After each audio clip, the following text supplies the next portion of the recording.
Good afternoon, everyone. My name is Rebecca Miller, and I'll be the moderator of today's panel. I'm a PhD candidate in environment and resources here at Stanford. My research covers how communities and governments in California prepare for, respond to, and recover from wildfires.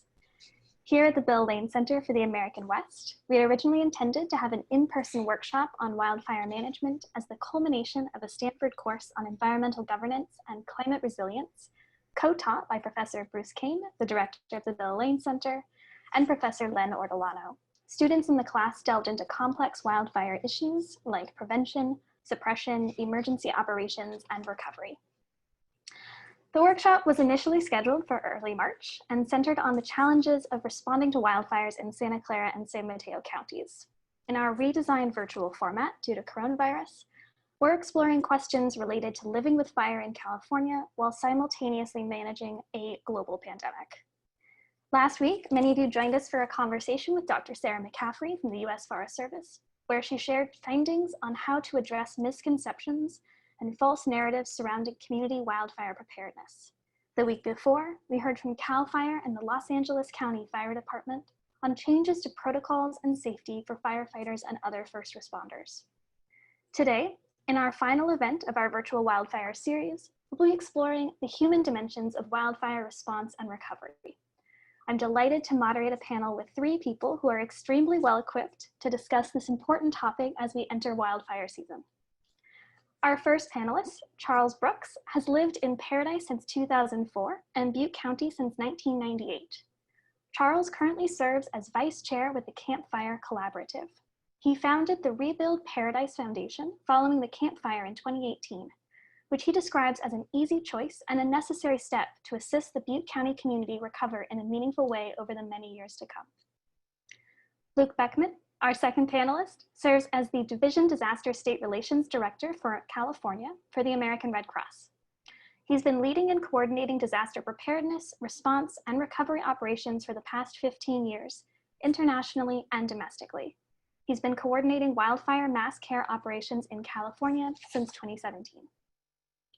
And finally, Alma Bowen is the founder and executive director of Nuestra Comunidad, a Sonoma County-based nonprofit focused on disaster preparedness for all, with an emphasis on underserved communities, including the Spanish-speaking population and low-income seniors.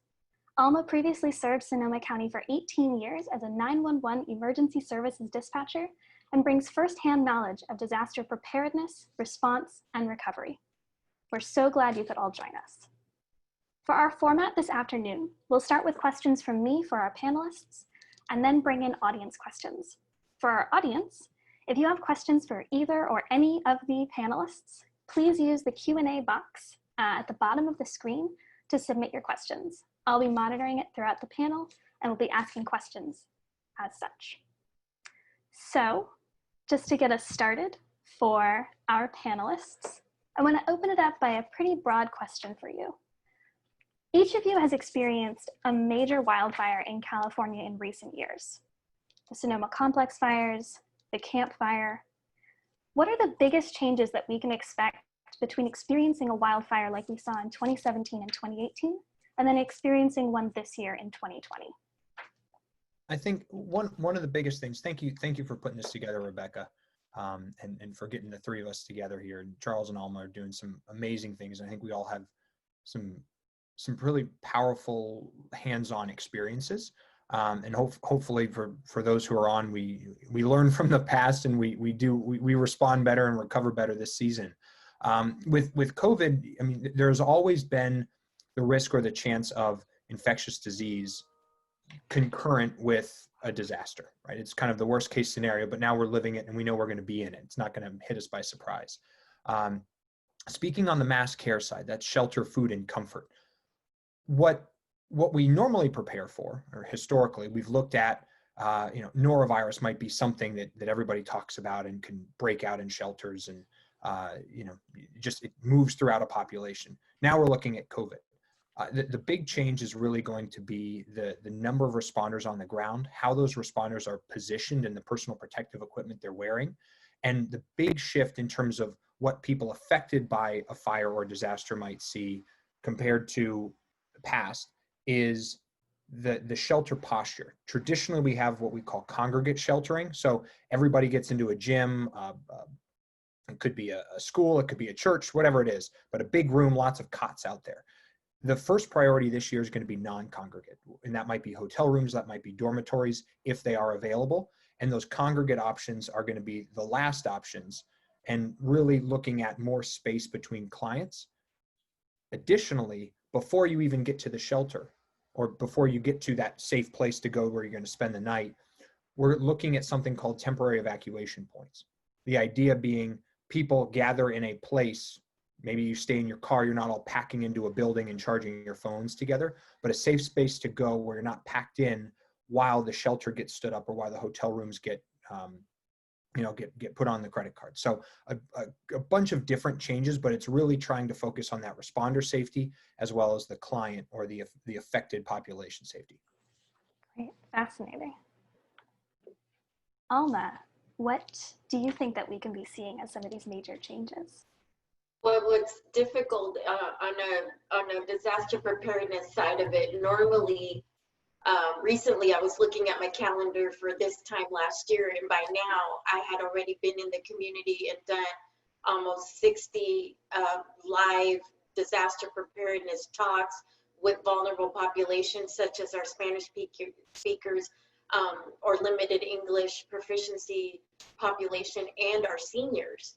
And this year, obviously because of COVID, I've had to take a different approach, and I'm trying to do virtual, which has, I have done some disaster preparedness virtually, but as you know, a lot of those very vulnerable populations, the ones that I really focus on, there's limitations and there's obstacles for them to be able to participate on the virtual platform. And right now, a lot of the population members that I normally work with the closest during blue sky days to get them prepared and thinking about disaster preparedness are by large part, are essential workers. And so they have not stopped working, and some of them are working multiple jobs. So the last thing they're going to want to do is hop on a Zoom, once they get home, and now they're trying to, safely wash all their clothes they're wearing out to work, safely deal with themselves and their families when they're coming in. And, so it's been a real challenge to meet them where they are. So one of the things I've done to pivot is, as our numbers with the COVID, that population set is also some of our highest numbers, our Latino population. And so I'm working with a lot of the vineyard management companies and farmers locally, and I'm going out and doing what we're calling tailgate training. So when they do their safety training, I wear full gear, my mask, my gloves, but I go out there and talk to them about COVID and prepared and how to prevent it. But also in it, since I'm there and I have my foot in the door, I'm throwing in some disaster preparedness and bringing in preparedness guides and, trying to also talk about COVID, which is right now the big focus, but reminding them that we're around the corner, from possible fires, PSPSs, which also has a huge impact on the population. And so, getting that, top of mind again with them.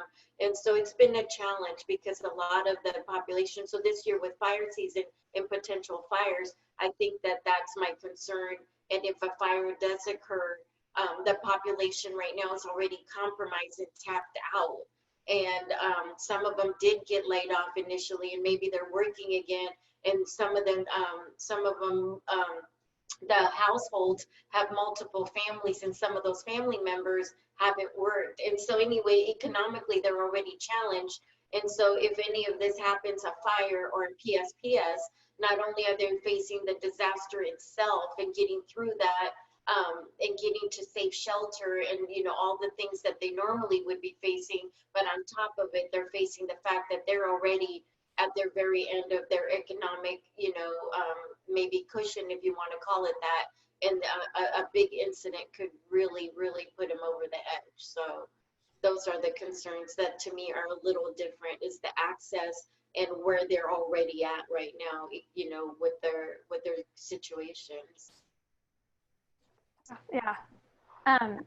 Charles, your thoughts? So my thoughts on where the 2020 fire season may be and how that may be different from 2017, 2018 is I think there's a greater awareness in wildland urban interface communities now about the true threat of fire. It's affecting people's pocketbooks in the way of insurance, whether they can be insured or not. The general awareness in the community is so much higher, at least regionally where we are now, when there's smoke, when there's a plane flying, a spotter plane, Facebook lights up, Instagram lights up, people are just paying attention more. And I think that the messaging that has been put out for years from CAL FIRE, from the local municipalities, people are actually seeking that information to be better prepared because they know someone or they were personally affected now by some of these truly large and catastrophic events, that they're awake to it now and they realize that their vulnerability, their community is just like our community was, or that they could be the next Santa Rosa, they could be the next Malibu. So overall, I think going into 2020 and the fire season, people in general will be more aware. What will happen to recovery in a major incident is going to, with COVID, is going to be very challenging. And Luke spoke to that, and I'm very concerned for a major incident and how agencies are able to stand up and respond and be able to take care of when you have tens of thousands of people that need services immediately. It's going to be very challenging. So let's dig into that a little bit, because, as we've been talking about, evacuations and shelters are all going to look really different. And Luke, you kind of had talked a little bit about some of the hotel room opportunities, but how are some of these protocols really changing when it comes to mass care? And has it been implemented successfully? What are the challenges to all of that? We've had the unfortunate part about being in California is that these days it's almost always wildfire season, and we're well over a month into a number of different responses. So we've already been able to exercise on a small scale, well over a dozen times across different counties in the state, some of these protocols. Now, what we did on the mass care side, and there's well over a dozen agencies at the state level, federal level, county, now we're talking hundreds of agencies, all collaborating, all working in the same direction around what does the plan need to be? Do we all need to have the same plan? How flexible can we be? We didn't start from zero. There have been infection control protocols that have been in place for a very long time. And so it's just been called a lot more collaboration with public health at all levels. Just more pen to paper and really digging in, working through different scenarios of what if this, then how do we do this? What if this, then how do we do that? But what we're really trying to focus on, as I mentioned, that the responder safety, because if the responders aren't safe, you're not going to enter the scene, right? And so making sure that there's enough PPE, personal protective equipment, reserved for responders, that those responders are trained in how to actually put on or wear, deploy, take off the PPE, making sure that responders are screened before they go into work, whether those are volunteers or paid staff members from any agency. And then there's that interaction with the client, with the evacuee, with the survivor, depending on the terminology you use. And so rather than, most responders in the mass care world are used to hugs and sitting really close to people and talking through things and just really empathizing. And that can be hard to do behind a mask. And so we've been working to adjust training, to talk through some of those issues. What are we going to see with disaster mental health kinds of issues? And as counselors work with individuals, how do we need to adjust to that? And it's not just, here comes someone who may be an asymptomatic carrier of COVID-19. It could be somebody who's asymptomatic, who also has been without work for 3, 4, 5 months, and they've been cooped up with their kids at home. And so there's all kinds of issues that we have to think through there. So the protocols really have just adapted and evolved, and we have been adjusting those as we go, as we've learned more about this virus, and as we've learned more about the pandemic, and as local governments have stood up or built up their capabilities. Yeah. Now, all three of you are working with nonprofit organizations right now. And how are some of the budget cuts and general, as you have all mentioned, economic challenges going on affected your organization's ability to help with response and recovery? And then also our ability to work on response and recovery right now? My experience might be a little different than a larger organization. Nuestra Comunidad was very, very small. We founded it from nothing, and we've been doing a lot of work from day one. I knew there was a void, and so we started helping right away. We responded with Kincaid Fire. We went into the shelters, and I worked very close with the American Red Cross in the Hillsburg shelter. And so right before COVID hit, I have contractors that I, had to bring in to help with different things, but we were finally in a position where we're going to hire our first full-time person, because I could not, my bandwidth was taxed, because, that expression, you're the cook and the dishwasher and the server, I was all things pretty much besides the contractors. And so I needed to expand, and we were finally in a position with either service for work, contracts, and grants, where I could safely bring somebody on and know that we can, that we had the money to pay them, carry our contractors and all the work, and expand. We just were getting into an office and all that. So when COVID hit, we had no idea what it was going to look like for us. I was wondering, like, how is this going to work? 90% of the work I did was in person in front of people, doing these trainings. I'm also an authorized provider for CPR as an organization, which is was becoming a big leg for us. So I was like, okay, so we put it on hold. We couldn't, we didn't hire that position because we just didn't know what was going to happen. So we're just getting into a point now where we're obviously not through COVID, but I'm seeing that I need still, that never changed. I still need to bring somebody on. For all the contracts that got put on hold that I can't do right now, I gained new contracts because of the type of work I do with COVID. And so, it kind of stalled us out for a little bit. But we're hopefully in a position where we're going to continue to grow, because the need is there. The need doesn't stop with the community. So, we're writing more grants. We're trying to find different funding sources, trying to find different ways to partner with people that we can benefit from each other. So it's a challenging time, but we just keep working out solutions so we can keep growing and providing for the community. Yeah. And Charles, you're also with a fairly small organization. What's it been like for you? For us, it has been it's been incredibly challenging. We would have people, we're providing resources that are allowing people to lower pre-construction costs for their homes, be able to help rebuild the community, and there's grants, and there's different types of things that people can access. But we had a population in our community, a lot of whom were not technologically savvy. And while we developed these great web interfaces and things like that, there were still several times a day where somebody would come in with with a manila envelope that's this thick with all of their paperwork, and they want to apply for a grant, and all of a sudden COVID hits.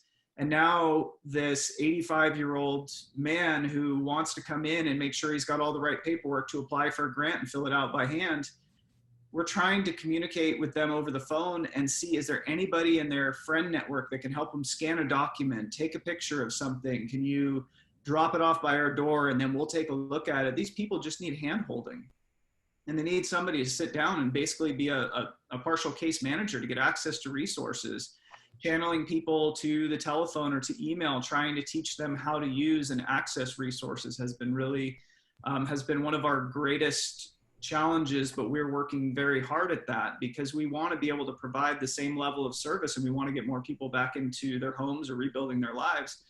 And so that has been tough. And then we've also noticed that the funding landscape has changed.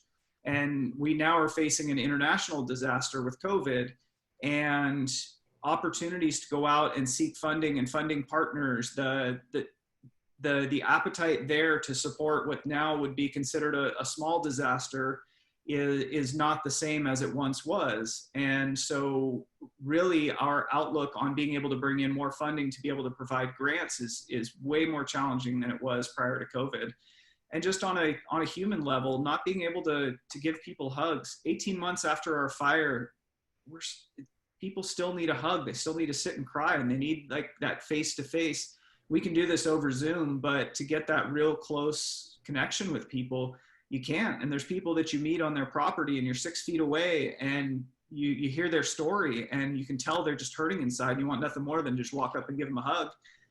And to not be able to do that, it just hurts as an empathetic person. You just want to do that. So that's kind of where we're at.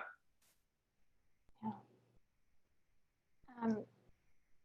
And then Luke, obviously the Red Cross is a pretty massive disaster organization. What's been going on with you? We've, I guess the easiest savings have been in the travel budgets, right? We use Microsoft Teams predominantly in our disaster cycle services department. So we've had to exercise a lot of fiscal discipline. The Red Cross, fortunately, and I'm very thankful to work for the organization with the leadership that we have, basically stated early on, right, that the last thing we want to do is lay off people. We do have, even though we're mostly a volunteer organization, we do have a core line of paid staff. And so there haven't been cuts in that sense. So we're fortunate in that regard. But when you look at the service delivery side, a lot of how we deliver our services is through the fundraising that we do within communities. Now, we haven't tested that mechanism in a massive or large scale disaster since COVID has hit, but there's individual donations, you've got corporate donations, and a lot of people, as Alma mentioned, who aren't able to donate now given their fiscal situation. That's one hand. On the other hand, there are a lot of organizations that are turning up their corporate giving or their contributions, and so there are dollars moving in different places. But I think at the end of the day, we are really focused on respecting that donor dollar and utilizing it effectively, and being good stewards of that dollar. And so it just comes down to watching your budgets, watching the bottom line. How do we deploy people? What kinds of assets do we bring in? We just have to keep adapting to that, knowing that we're not leaving this COVID environment anytime soon. I want to talk a little bit about recovery that's been going on since these fires. And the fires that we're really talking about have happened 2 or 3 years ago, or in the case of Sonoma with the Kincaid, they happened just last year.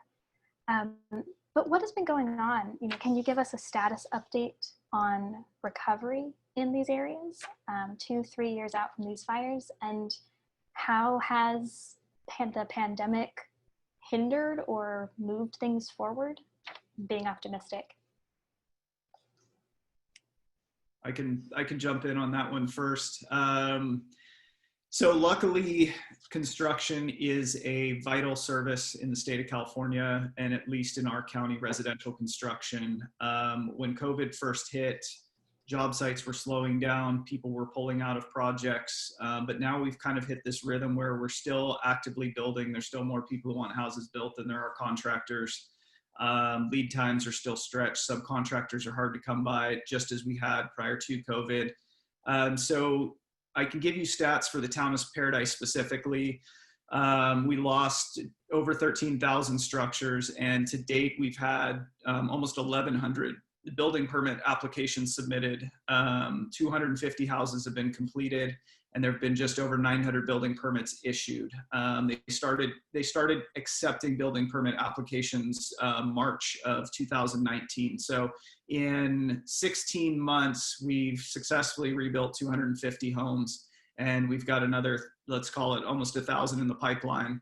once these permits are applied. Our municipalities have set up a streamlined system that allows design professionals and contractors to be able to submit plans electronically, and if they need an in-person appointment, it's done with proper precautions in place. They're doing everything that they can to foster this. But the overall general, this is not people who are in recovery that emotionally, COVID just stepped up and slapped them in the face. Sorry for that expression, but it's just, that's the only real kind of analogy that I can give to what it feels like for most people that are in recovery, that are trying to figure out their next steps. All of a sudden it's like, well, now I can't, now my job's in jeopardy. I'm having to homeschool my kids. And that your ability to decide how you're going to rebuild your house, your plans, what you're going to do, where you're going to move, all that type of stuff, you now have a whole nother pressure on top of you. And it's incredible the amount of pressure that people are under. Just trying to figure out, sort out your life after losing everything is crazy. And then you add this on top of it. So we've seen a slowdown, not a huge one. We're still building. People are still passionate about building. But I think that the long-term implications of COVID are yet to be seen on recovery. And then Alma, what's about Sonoma County? My experience with recovery is more being involved. Early on, I was brought in by, we call them block captains in the district that got hit the hardest, Supervisor Gore's area, District 4. So Coffee Park and Wickiup, Larkfield, Mark West Springs area was where a lot of the homes and were lost. And so I started going to meetings once a week with these block captains, and it was amazing because what they did is they were all going through the same thing, because nobody knows how is it going to really be to deal with an insurance company when you lose everything. You think you know, but you really don't until you go through it. A lot of people discovered they didn't have enough insurance. They've never documented their belongings. They didn't even know who to call in some cases. And then debris removal, access to their land, river, land, all these things that you just, as a homeowner, would never think about. We think we have it together. And so in going to the meetings, what I learned just by sitting there is that they formed a team of people going through the same experience so that they could help each other.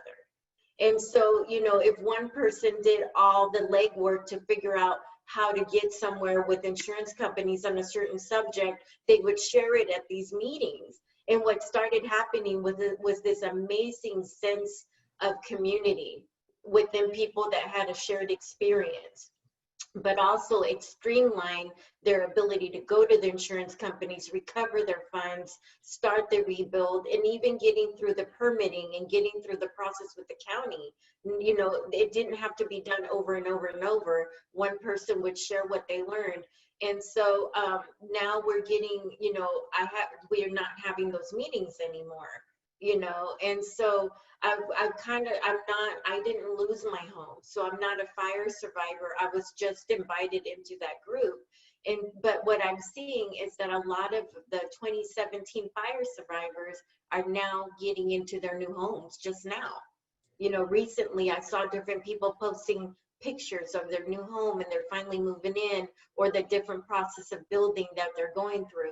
So it's a really lengthy process. I never imagined that just here we are, and people are just getting into rebuilt their home and getting in. And so, I feel for people. We went to Paradise actually to visit with all the block captains, and it was on their 6-month anniversary after the fire. And it reminded me, because it was a lot of debris, and who knew debris removal was such a huge process, and it takes a lot of time, and there's all these technical things about it. I learned more that day about it than I would have ever thought to know. So it's learning from experiences and figuring out ways to help not only the community you live in that's going through it, but other communities that will go through it, that maybe have never gone through it. They don't have to reinvent the wheel. they can learn from these different things that we're learning to do different. And so, you know, I believe, Charles, I may have met you during that trip with Supervisor Gore and the block captains. You know, I'm realizing that as we're sitting here. But again, you become a community, a member of a club you never wanted to be in, but at the same time, we become a community, and that makes us stronger. Right. For all three of you, what recommendations do you have or best practices for communities and governments to do better on preparing and working with diverse or more vulnerable populations, particularly given a lot of the intersections there with COVID, whether it's senior citizens, people with disabilities, people who speak English as a second language, Latinx populations. You know, Alma, if you want to take that first. I think the biggest thing that I would suggest is that think about what you're going to need before disasters happen. You know, if you're going to ask, because it seems like nonprofits during disaster time end up doing such a large part of the heavy lifting that happens directly with the communities that get impacted by disasters. So I think that government entities need to sit down, and when they're coming up with their disaster plans, think in advance about who are we going to need, what is the population that we serve, and then get all that in place before. You know, disaster response is fast. It's not 3 months later, now we figured out we need a contract with somebody that can translate our alerts appropriately. You know, that should be part of your planning beforehand. And then you go out and figure out who you're going to use, and then you make those organizations part of your planning. Invite them to the meetings so everybody understands their part. And I think what will happen is that that's going to provide a quicker, more uniform response to our community members. If we already know what part we're going to play and who's doing what, we're not duplicating efforts, we're not duplicating resources, and the most important thing is we're getting those things to our community members as quickly as possible. So I think that would be my biggest suggestion. Thank you. Luke, what about what the Red Cross is trying to do? And there's a question that just came in the chat that dovetails off of this, and it asks about special challenges in dealing with senior citizens. And I think historically we talk about the sort of the access and functional needs population, which is a very broad ranging group of people. It could be a lone child, it could be somebody who uses a wheelchair, it could be somebody on a certain type of medication, somebody who needs special care in performing a task. That group has basically grown massively during COVID. And so I think if you're in a locality, you're working with a locality, the worst thing you can do is just think and worry. The best thing you can do that costs you nothing is to imagine a worst case scenario and sit down, force yourself into a virtual room or over the phone with you know, your collaborators, right, with your teammates, different agencies, and walk through that scenario. What would we do if? On the Red Cross side and on the mass care side, really, what we're looking at is prioritizing vulnerable populations into those non-congregate settings. So basically, the more at risk you are to COVID or something else as a result of the fire, because it's not just COVID at this point, right? It's wildfire smoke, it's just mass movement and evacuations. It could be the chaos of the world. You don't have the funds to cover what you used to in the past. So people who are most at risk, getting them into that safest place first. Then from there, those who are less at risk into, if we had to go to a congregate facility, right, a big dorm or gymnasium. And there's another question that just came in about major event evacuations we saw in Sonoma County. What plans are underway to accommodate evacuees since churches and gyms don't have enough social distancing? We might see, and if you're a locality, think about additional facilities. And that's something the Red Cross is, and we're literally in the middle of it as we speak today, looking at additional facilities to bring them online to be shelters, temporary evacuation points. We might have smaller numbers in facilities, right? So in the past, you might have 500 people in that gym. might be 50 people this season to give that space. But what that means is you've got to spread out your response footprint. People might have to go further to a facility. Now, if you play out that logical conclusion, what we know is going to happen is that people are going to sleep in their cars. People are going to want to stay in tents or be outside, right, away from other people, or stay in their RV or their fifth wheel. So how do we adjust those mass care services, whether you're vulnerable or not? We know that most family members have someone with some kind of a access or a functional need. We need to be able to get to those families in those open spaces. It could be a parking lot. It could be a space next to that gym. It could be a field, soccer field, whatever it is. So we've got to be ready for that. And so we're working to adjust planning assumptions, the support and wraparound services that come with mass care, caseworkers, you name it, to be able to reach people where they are most comfortable. Not just saying, hey, everybody's got to go to this place and this is the way it's going to be. People are scared right now, and we've got to be able to adjust and adapt to that. Charles, do you have any thoughts? Well, I have a lot of thoughts about being prepared for response, but some of them come down to things that municipalities can do, and this may not be the appropriate thing, but I think having a good inventory of your infrastructure, your capabilities, knowing well ahead of time if you had the event, just like Luke said, that nobody planned for, the biggest possible event, whatever that looks like in your area, fire, flood, earthquake, who are you going to pick up the phone and call, and who are you going to get in the room that you know are trusted partners? Who is out there that you can call that's going to step up? Who are the Almas that are going to come to the table and say, we're going to deploy our resources and we are ready to go. We're trained, you know that, like, have that inventory ready to go and pre-planning, and honestly have an idea of the infrastructure that you have in place as far as physically, so you know what's damaged and what could potentially be working and what resource could be deployed, whether it's a building, whether it's power infrastructure, your water system. Like, you need to know that stuff inside and out, because ultimately in a major disaster, quickly thereafter, residents are going to be inquiring and people are going to want to know about the status of those systems and what about this and what about that. And the better prepared you are, and the better you can have that, you know, have an idea, instead of afterwards going, okay, now we need to go back and inventory all of this to understand it.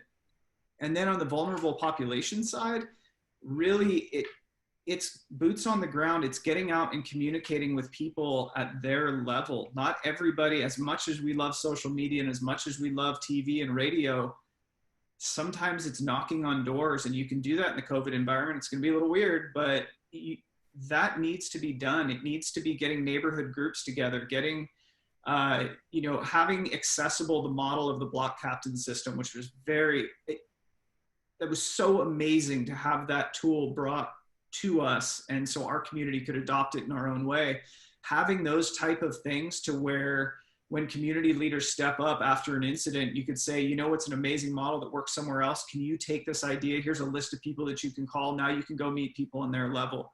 When you need to talk about fire preparedness, COVID preparedness, whatever it happens to be, if it's language, if it's generational, senior citizens, things like that, people who don't get online, meet them where they're at somehow, get into the neighborhoods. And it's going to take time, and it's probably going to take some funding. But if you connect with the right organizations, there's a lot of organizations who are already connected with those groups and can pass that information along. How that kind of makes sense. No, that does make a lot of sense. Thank you. At this point, we're going to transition over to audience Q&A. So again, if any of you in the audience have questions, feel free to use the little Q&A button at the bottom and submit those. But we've gotten some questions about vegetation management. Asking generally, have any of you seen any increased desire in neighborhoods or communities to engage in prevention work to help reduce some of those impacts, and then to subsequently reduce the trauma of recovery? So I can speak to vegetation maintenance. What's encouraging and also discouraging at the same time is the amount of attention that vegetation and the requirement for vegetation maintenance. In our area, there's additional legislation that's being passed in the local municipality to deal with that, and also more enforcement. But you're also seeing individuals who are stepping up and saying, okay, I'm taking care of my property. My neighbor moved somewhere else across the country, but their property directly influences mine. So I'm going to go ahead and I'm going to take care of their property, because I understand that the immediate area around my home is the best chance I have for protecting my home. So I'm going to go over there. I'm going to weed eat my neighbor's property, or I'm going to take care of the one across the street.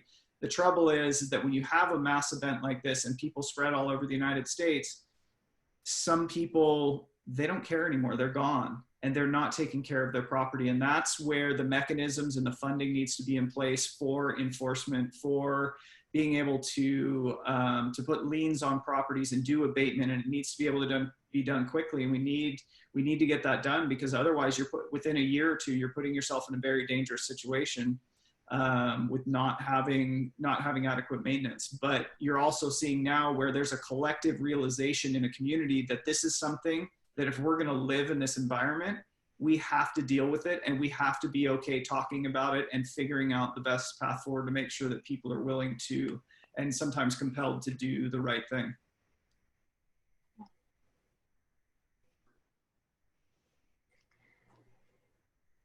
We have another question talking about public safety power shutoffs and the challenge that those might present in the age of COVID-19, and how should the public and responders prepare for shutoffs this year? I'll take a first quick stab, or maybe medium length stab at this, which is, if you think all the way back to that time when we were trying to figure out, is it coronavirus or COVID, think back to whether you had enough toilet paper. If you were freaking out about toilet paper, you are not ready for wildfire season, whether it's you, your family, your community, your organization, or your agency. It was kind of a harsh slap in the face test for everyone. And so if we think about public safety power shutoffs, a lot of people are going to say, well, I have a flashlight, I'm fine. The things from a societal perspective that we're most concerned about, those power shutoffs are designed to reduce the likelihood of wildfire spark and spread, right? But we're looking at critical infrastructure that has to go down as a result of that. Be thinking about those secondary or tertiary consequences that could happen. So power goes off, generator, do we have a backup generator? Is there fuel? Who's going to come repair that generator, right? If I'm a hospital, if I'm a nursing home, I think if COVID has taught us one thing, if you're open to learning at this point, is don't wait, whatever it is, right? I mean, think of all the stories, and Alma, Charles, Rebecca, and we kind of live this every day, but the people wait for wildfires, right? It's just, well, no, it never reaches, it never really comes over the ridge, and I'll wait. And then next thing you know, you're in 5 hours of traffic. It's the same thing with the power shutoff. So be thinking about, what do you and your family rely on from an individual level? If you have medications, do you have cold storage for those medications? How long can you keep those medications cold? Because you don't want to be going to a hospital in this case. So we don't really, I guess, public safety power shutoffs this year won't be any different from the perspective of power will still get shut off. That's still going to happen. But it's much more about the downstream consequences, and are enough people going to be in those support positions like we have had in the past if in fact those power shutoffs happen. We still have to worry about the same things. You might have to move a shelter. You might have to adjust where you're putting your base camp. You might have to have more generators or different kinds of backup power. But it just adds a level of complexity. One of the things that concerns me the most with PSPS this year, well, two things. The first is the ability for communications to not be impacted. People are home now. The only way that they can get information is through their cell phone or through their computer. And PSPS, if the cell phone towers go down, which so many of them rely on the public grid or maybe only have so much backup power, people need to find out how they can get information, especially during wildfires. What's that going to be? What is the simplest way for people to get information or find out that there's a problem? And especially if there's no power and if cell service goes down. The other thing that really concerns me again this year with PSPS is schools. We don't know what's going to happen with schools with COVID, but closing schools because of PSPS is going to be a huge challenge in our area once again, because many people, just as we realized in COVID, they need schools so they can go to work every day and their kids have a place to go. And PSPS means schools are closed, no questions, that you're staying at home. And if you don't have power when you're at home, you can't work from home. And COVID really showed us that schools are a major need in our community for the productivity of people. And PSPS, that's just like it was just these little snapshots last year of that vulnerability of our communities. So how do we harden our communications infrastructure, and how do we help schools be more resilient during PSPS? If I can share a quick example of how of when I realized just how much PSPS can create a disaster-like environment all on its own. During the Kincaid fire, we had mass evacuations. We had a PSPS that started even before the fire. They were implementing one right as the Kincaid fire hit. So everybody started responding to the fire itself and the mass evacuation. And there was a little pocket in Cloverdale where they were never evacuated, but they did not have power, and they couldn't come south because of the fire. And then north of them, they had PSPSs north of them in Mendocino County. And so even if people started trying to go to Mendocino County to find food, there was no food because Mendocino County had PSPSs and evacuations as well. So I was on the ground trying to plug in and help in different locations as a nonprofit, and we get this call of people completely panicking in Cloverdale because they had no food, no access to food, an inability to go get food for, at that point, I believe it was 7 to 8 days. So the Kiwanis Club and local people there were trying to feed people at the Citrus Fairgrounds, which is not an official evacuation site, but that's where people were showing up because they had no food and they were cold. Because on top of all this, we had a cold snap. So now we had literally a disaster within a disaster that was it was kind of the perfect storm, so to speak. But this population, by all intent, was not affected by the fire, and they were not evacuated, but they were just as heavily impacted as everybody else that did have those other determinants. And so for me, as a nonprofit that deals with disaster and disaster response, I believe for me it was a huge wake-up call that the PSPSs can add a different layer to an already occurring disaster or create a disaster all on its own if it goes for long enough and it hits the right population. So yeah, like you guys have been saying, we're not going to prepare any differently. You're still going to lose your power, but then on top of it, there are the different things that we have to think about with technology now. Most of our work is from home with power on the computer, so there's a lot to think about. Yeah, it's hard to imagine what COVID on top of a public safety power shutoff or PSPS might look like in this scenario. We have a question for Charles specifically. Are people worried about rebuilding in areas that might reburn in the future? Do they feel trapped with no choice, or are they fiercely loyal to the area? There is an amazing amount of people that are fiercely loyal to the area. That's one thing that I can say. People, the pioneering spirit of people who are rebuilding despite many odds, they're going back and they want to be back. It's home. 15, 20, 30 into multi-generational families that this is home. One of the things that's apparent is that people realize that we are in a vulnerable spot that requires a different type of attention and a different way to live in this environment. We can't live in the foothills, in the mountains, in a wildland urban interface and think that it's never going to happen to us again, or it's never going to happen to us, period. It's just something that now as you choose to rebuild, you have to know that this is a possibility, and how can I best prepare for it? For being prepared to evacuate, to incredible fierce loyalty in our community of people who want to come back. It's multi-generational. People have been there. Us, we're newbies, 15 years. and then you've got 20, 30, 60, 100 years of family. But people are realizing that they have to live differently. They have to take care of their properties differently. They have to be prepared differently. We can't have our heads in the sand anymore that this isn't going to happen to us, and may happen to us again. We've had fires around Paradise and in Lower Paradise before. Concow, just across from us, in the image behind me, that's Concow. That burned in 2008 and destroyed much of that community. And several of those folks, they rebuilt, and several homes that survived in that area were people that learned the lesson from the first time, and how they cared for their property and how they chose to live in that environment. So I think it's a combination of, if you're fiercely loyal, understanding that this is what I want to do, but people are still looking at it. Because one of the amazing things is that many people have heard that, oh, the water system is going to take 5 to 10 years to be restored. Like 97% of our water system is now delivering clean water. The schools are open. We have 2 grocery stores that survived.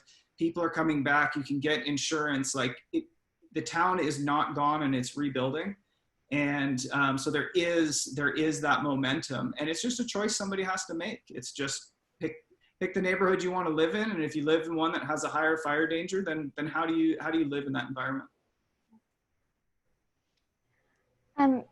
For all of our panelists, we have a question of, what elements of recovery do you generally consider to have been successful, and what elements would you seek to improve in the future? Luke, I sure. take a sort of a broad stab at recovery. I think you start to see recovery on day one of the response, right? Who is showing up, and how is that community turning out, and how are they supporting each other? And I've seen all across the country, many different parts of the world, where that trust is there, and people swarm together to build back, and sort of that meaning of resilience, right? The disaster happens, we get knocked down. Resilience is how fast do we rise again, and then do we do a little bit better next time? But it comes down to the trust.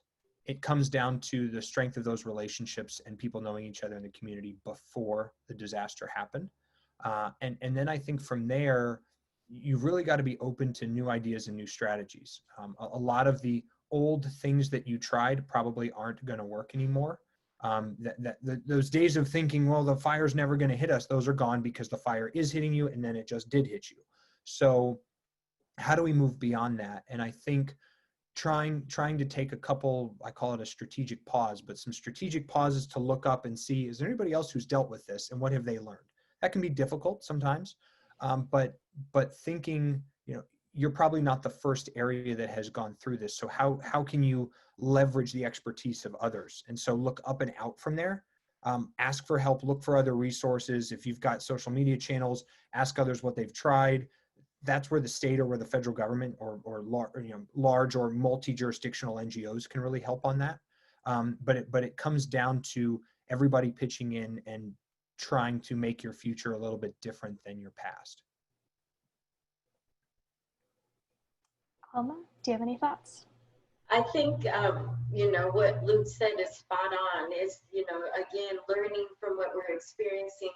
And then it kind of ties into what Charles was saying, how, burn patterns and burn scars are often how it's going to happen the next time too, And so I think that for what went well, at least in Sonoma County, what's gone well is it has forced growth, and it has forced change. And like it or not, especially having, 2 fires, I think even the people that thought, well, we had this other, the 2017 fire, it had been, I believe, maybe 50 years where a lot of the same burn scar burned. And then prior to that, there was the same area involved. So it was really the 3rd time, but there was enough distance between that people forgot or weren't around for the other times. So we tend to not believe things until we go through them ourselves. And so I think building what's gone well is I see more of a culture of preparedness and a culture of living in this disaster, mindset where we're trying to grow and develop. And then also what's gone well is I believe a lot of the municipalities, a lot of the local governments have had to make it a priority.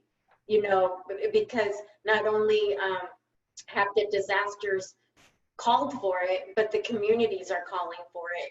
They want to be protected, and they want, you know, the municipalities to bring in the infrastructures and the procedures and the plans that need to go into effect. They're asking, you know, community leaders are stepping up left and right and really pushing for change in areas that need to, where it needs to happen. So I think all of those things have gone well, and they're a good change. You know, on the flip side of that, you know, I think the population, the community, a lot of the growth needs to come from them as well.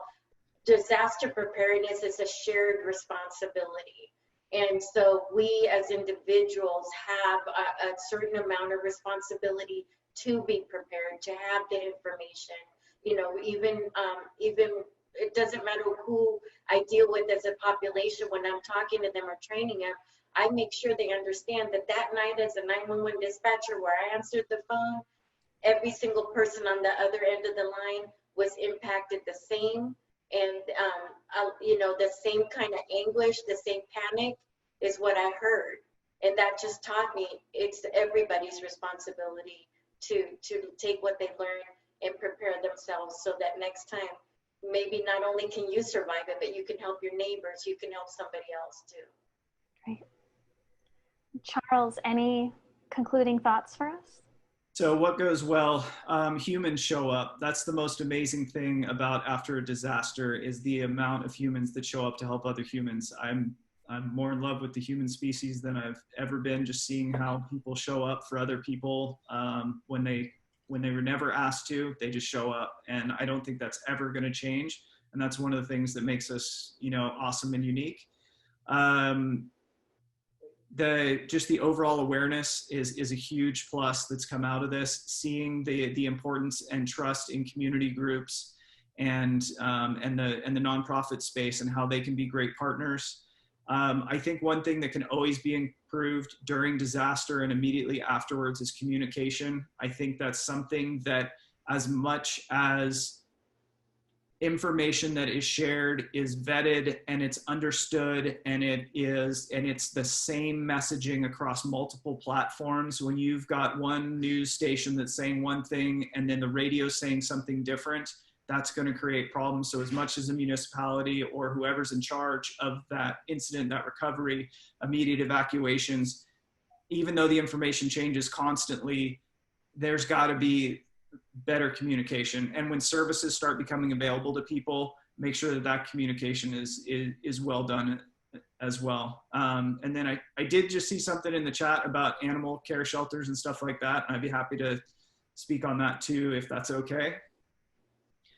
To Tiffany on there, look into the North Valley Animal Disaster Group. They would be a great group for you to connect and ask those questions, because they are an actual mutual aid partner in our county and respond, and they're an animal rescue group. They have staging locations set up where animals are rescued and where they're kept until they're reunited with owners. So they'd be a great resource for you. Great, thank you so much. Charles, Luke, and Alma, this was a fascinating conversation. I'm so glad that all of you could join us and illuminate some of the challenges and some of the new approaches towards responding to and recovering from wildfires during this time of COVID. Lots of virtual applause, I'm sure, from the audience, wherever they are. And for the audience, thank you so much for joining us. For those of you who enjoyed our Bill Lane Center's wildfire programming, we're pleased to collaborate with the Stanford Woods Institute for the Environment on their July 14th webinar next Tuesday at 10 a.m. on wildfire preparedness, strategic investments to balance risk.